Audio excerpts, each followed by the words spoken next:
Well, Firaxis, you did it.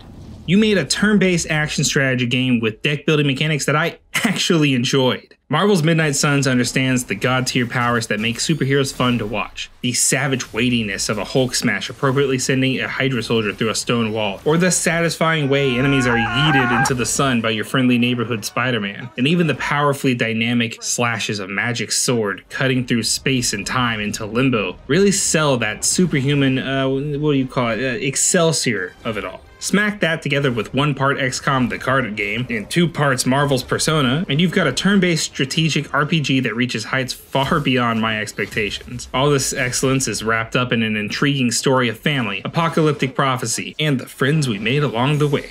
I've been playing games for a while, so I knew when I looked in on this one that it was going to be a deep time sink, which as a father of 2 with 2 jobs that I do is kind of a painful realization to come to when you start a review. And yet, despite its length and its best efforts to cringe me out of liking it, I loved every second of this game.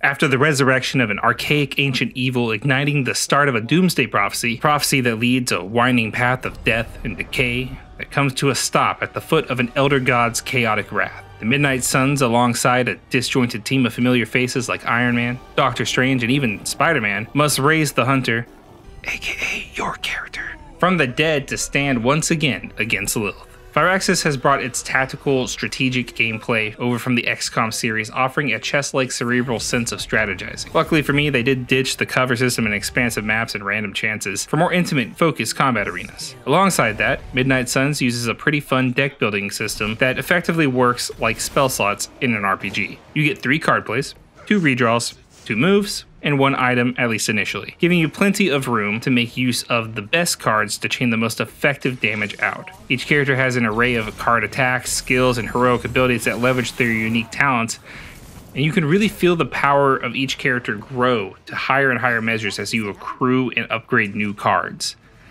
It's honestly a lot more fun than I thought it would be.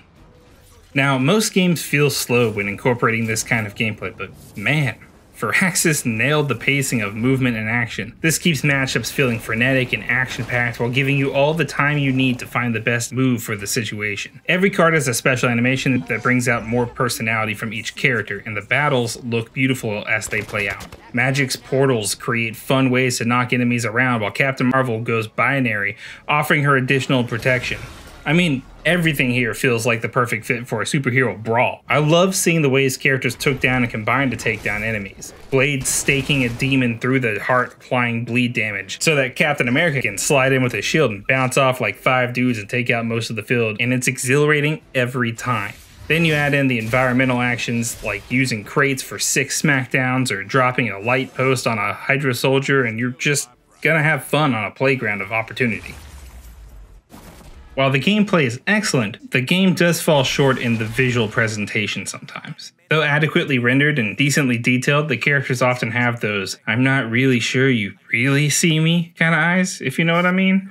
Like, environments have some nuance, but a lot of the textures come across as kind of muddy. And I ran into a fair number of glitches where I'd get sucked into the never-ending black hole at the bottom of the map, or Hunter would inexplicably descend into the depths of hell while navigating menus. Which sucked because, like I said before, the animations for the various moves in combat look sick as hell. Spider-Man does his thwip and ties a guy up, and every time Wolverine gets hit, he does this really satisfying schnick to rearm his claws. And even Tony's kind of rocky landing adds so much character, but it's just not consistent. And while it's not just our heroes who suffer from the glitches, they're also not the only ones who get those sick as hell moves. Because you've also got the cinematic attacks of the boss characters, like the Nest Mother spinning her scythe around, or the Lillian Defender's strong rock shield pose that makes these interactions feel very dynamic no matter how many times you've seen it. But the real kicker as far as flair goes are the abilities locked behind the max friendships. Hellfire Blast, Masterful Magic, Demonic Explosions, and even a Storm of Blades, all with the coolest of animations. And since we're talking about friendship, let's talk about the almost dating sim portion of the game. Yep, because it's not enough that the world is ending. No, you also need to convince every single recruit that you are worthy of being their bestie. Go on friend dates, doing everything from picnics on the hillside to playing a... Is that a video game?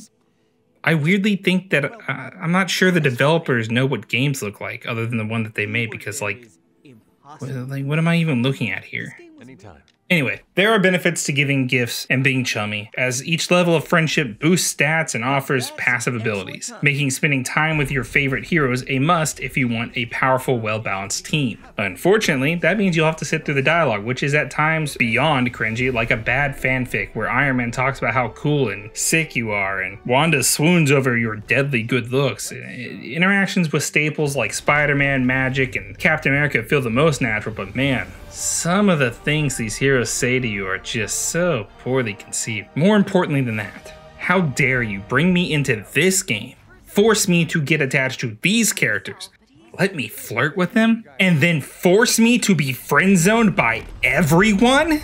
You're telling me that we have time to fish, to play video games, to attend book club and stargaze, but the end of the world couldn't wait for 5 freaking seconds so I could romance Magik or Wolverine?